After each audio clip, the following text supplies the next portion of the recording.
Okay, guys, today or this time we're going to use that solving equations that we talked about last time, and we're going to use it for solving an applied problem, what you might call a word problem. So here's the basic steps for trying to solve a word problem. First, we've got to read it carefully, right? Read it one time and at least one time, and just try to understand the English. Don't even bother with the numbers. And then once you understand what the English is asking you to do, go back and read it again maybe and think about, okay, the math part, the operations, what we need to do.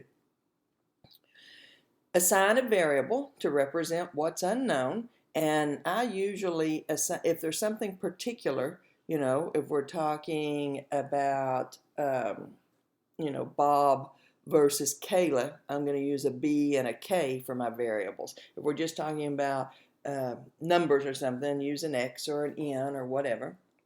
Make a sketch, a diagram, a table, anything to help you understand how to come up with your equation, and then write that equation, solve the equation, I guess.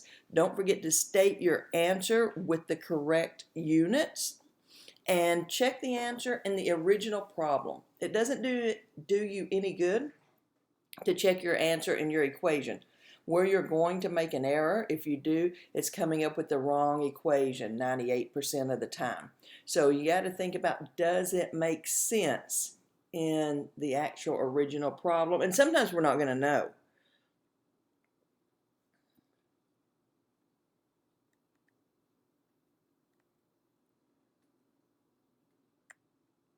Okay. So first of all, finding the value of an unknown number. Okay. The product of 5 and a number is increased by 8, and a number increased by 8 is negative 60. What is the number? All right, well, there's not too much English to understand here. It's just pure math. So I've got to go back and think about what it's saying. The product means a multiply, right? It's the answer to a multiplication. So the product, the answer is negative 60. And I got to find two things to multiply. The product of 5 and a number increased by 8. So here's 5, and here's a number increased by 8. Right? So now this is the product of 5 and a number increased by 8, and it is negative 60. So here's an equation to solve. Okay, let's get rid of parentheses. Distribute 5x plus 40 equals negative 60.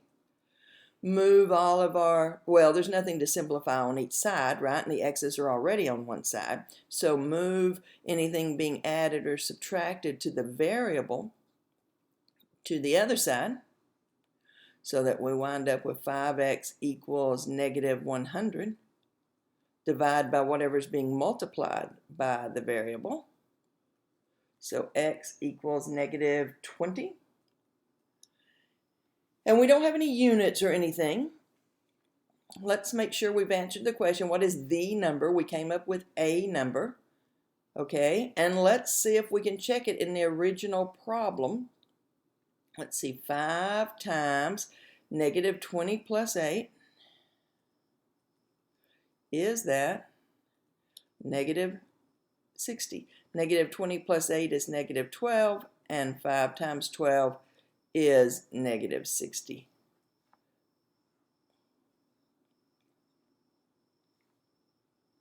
All right, so that one wasn't too bad. Let's see what else they got for us.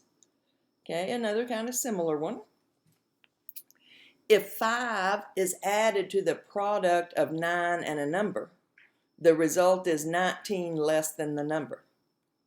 Okay, so I've got 5 being added to something. So that goes after, right? So it's being added to the product of 9 and a number. Remember what we said product meant. So there's the product of 9 and a number. And I'm going to add 5 to it.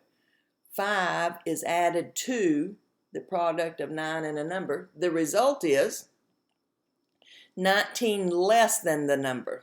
So this is 19 less than the number. Okay, and then that's our equation. Okay, this time we do have to put all our variables on the same side. So we have 8x plus 5 equals negative 19. Subtract 5 from both sides. So 8x equals negative 24. Divide by 8. X equals negative 3. Okay, we could go back, and in these really our equation, there's no way to plug that in. What we're plugging in, the product of 9 and the number, it's just this, so negative 27. If we add 5, that's negative 22. Is negative 22 the same as 19 less than negative 3? Yes, they're both negative 22.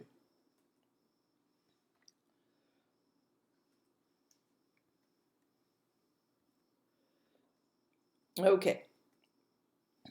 In the 2012 Summer Olympics in London, England, Japan won 4 more medals than France. Now notice here, I've got a Japan and a France, so I'm going to use a J and a F for my variables. That will keep me from at the end having to write out Japan and France. So I'll show you what I mean when we get to it. So the two countries won a total of 72 medals. How many medals did each country win? Okay, so the two countries, and we're going to call it Japan and France. So Japan plus France, because that's what it means to be a total. That was 72, right? Japan plus France is 72. But I can't solve that. I can't solve an equation, by the way, unless it only has one variable in it. That's really important. So I got to go back and get some more information. Okay, in the Olympics in London, I don't care about that. Japan won 4 more medals than France. So this Japan is really the same as France plus 4, right? Japan won 4 more than France. There's Japan. Okay, so this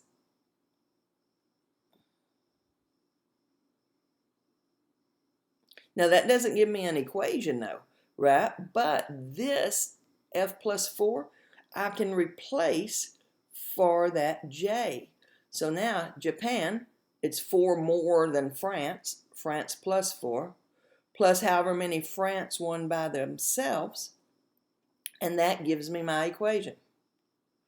Okay, I've got some like terms to combine. So 2F plus 4 equals 72. Subtract 4 from both sides. Once we get our equation, we're just going through that step to solve a linear equation. Divide by 2. So we know that F is 34. Now, don't forget to actually answer the question. Okay, so it says how many medals did each country win? If I had just used an X and Y over here, when I got to the end, I wouldn't really know, oh, is that France's or Japan's? And I'd have to go back and figure out X was France and then write France beside it. But if I've used an F, that indicates that's France. Now, I also know how many Japan won. They won 4 more than France. So Japan is 38. So does this equal 72? When I add them together, it does. So everything fits. Japan's 4 more than France, and the total is 72. And I know this is France and this is Japan without having to write it out.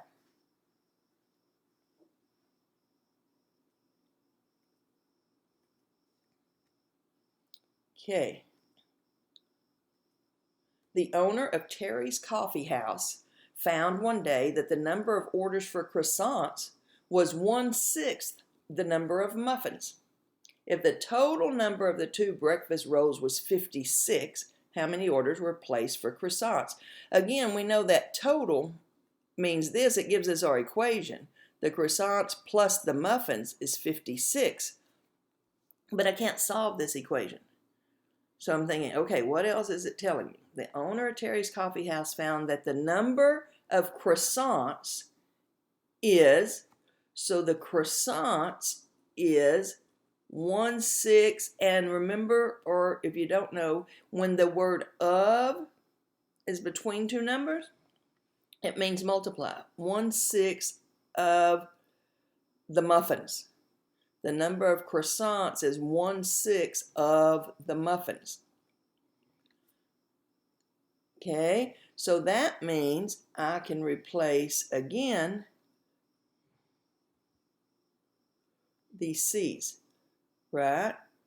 So if the C is 1/6 M, I can change that C to 1/6 M. That's still how many croissants there were. The croissants is 1/6 the muffins, but now I can add that to the amount of total muffins, and I have an equation. Okay, it has a fraction, so first step, get rid of that fraction by multiplying everything by 6, so that gets to divide out. M plus 6M. If you have to go over to the side and multiply 6 times 56, that's fine. What is that? 318? No, 336. Yeah, 336. Got like terms over here.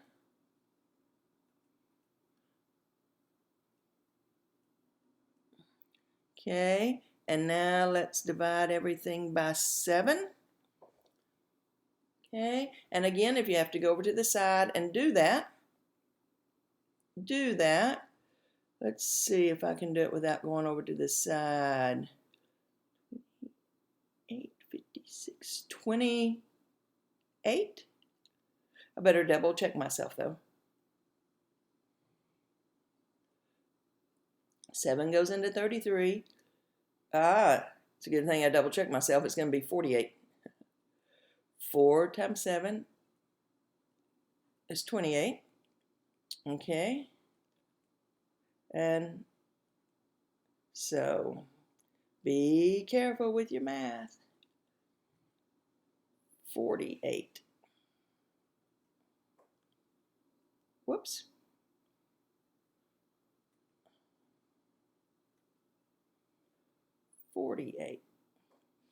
Okay, so now make sure you've answered the question. Okay, how many orders were placed for croissants? So that's not even part of my answer. How many were placed for croissants? Okay, but from right here, I know that the croissants is 1/6 of the muffins. So the croissants is 1/6 of 48, right? When you're working with fractions, you want them all to look like fractions. 1/6 of 48. So how many croissants were there? 8. And once again, because I used M and C, I didn't have to go back and refigure what X and Y were.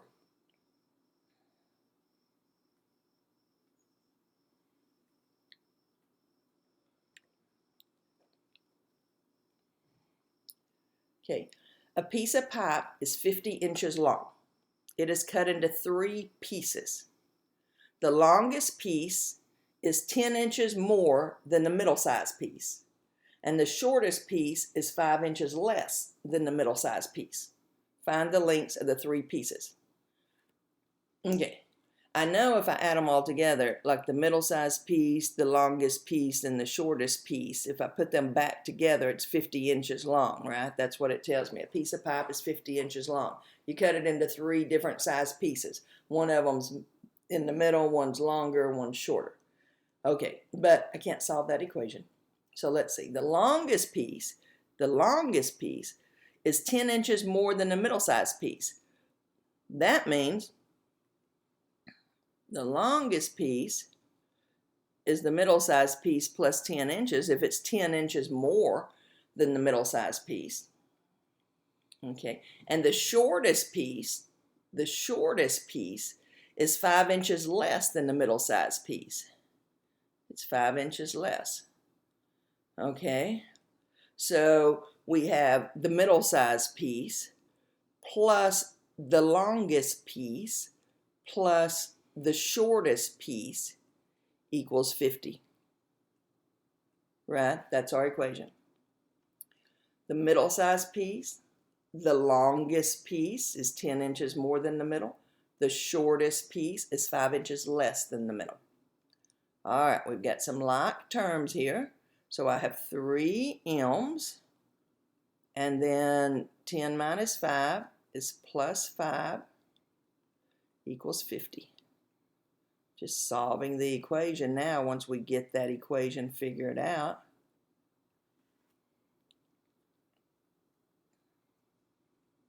Divide by 3. So the middle size piece is 15 inches. Now don't forget on this one we do need units. I know it's the middle size piece, but is it 15 feet long, 15 meters long? It is 15 inches long. Okay, let's see if we've answered the problem. Oh, find the lengths of the 3 pieces. Okay, so the longest piece, we've got the middle piece, the longest piece is 10 inches more, so it's 25 inches. And the shortest piece is 5 inches left, so it's 10 inches. Okay, do these add together and give 50? 40, 50, they do. And it fits the requirements of how long each one is related to the middle. So I'm happy with that.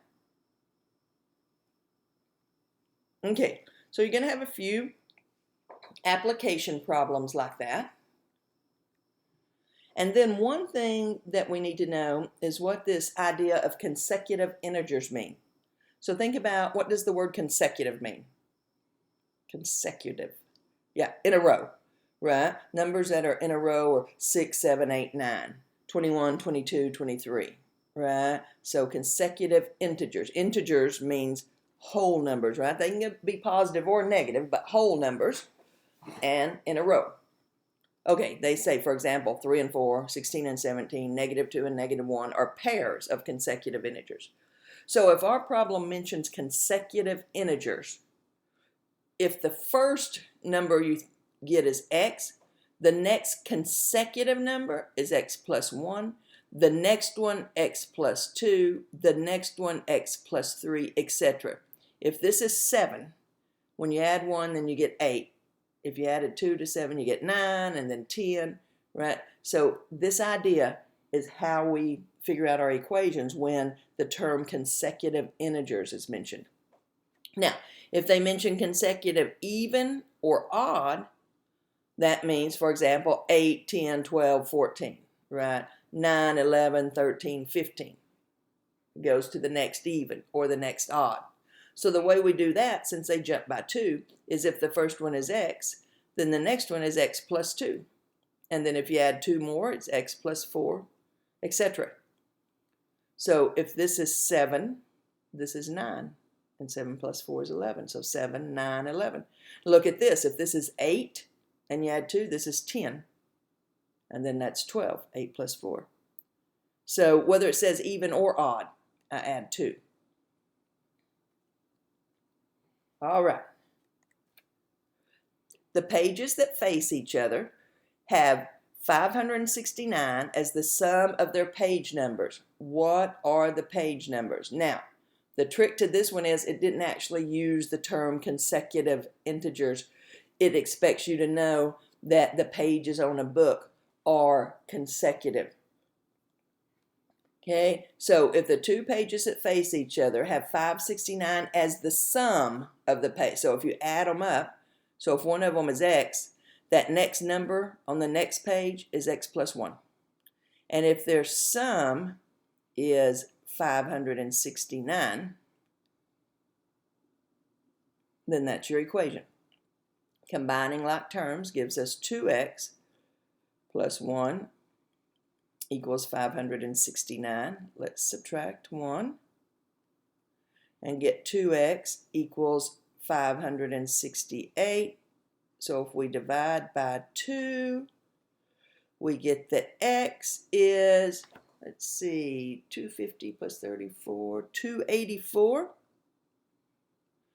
And don't forget, it says what are the page numbers. So the next number, if the first page is 284, is 285. Let's double check. Does that add up to be 569? It does indeed. So there's the 2 page numbers.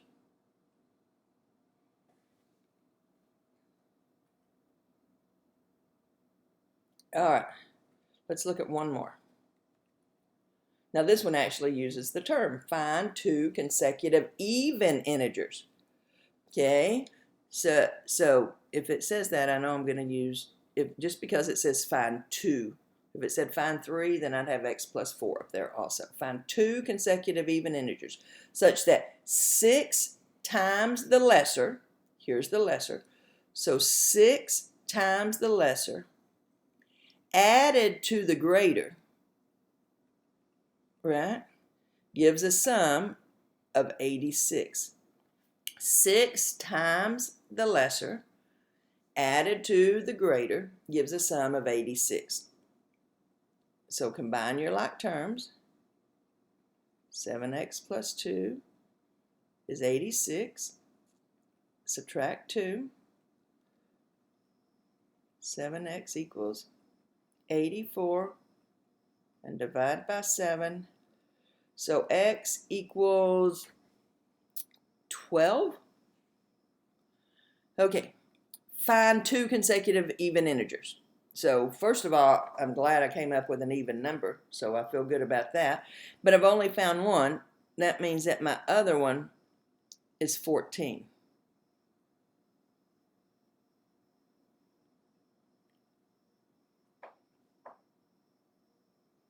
Okay, that should do it, guys. Good luck. Let me know if you need anything.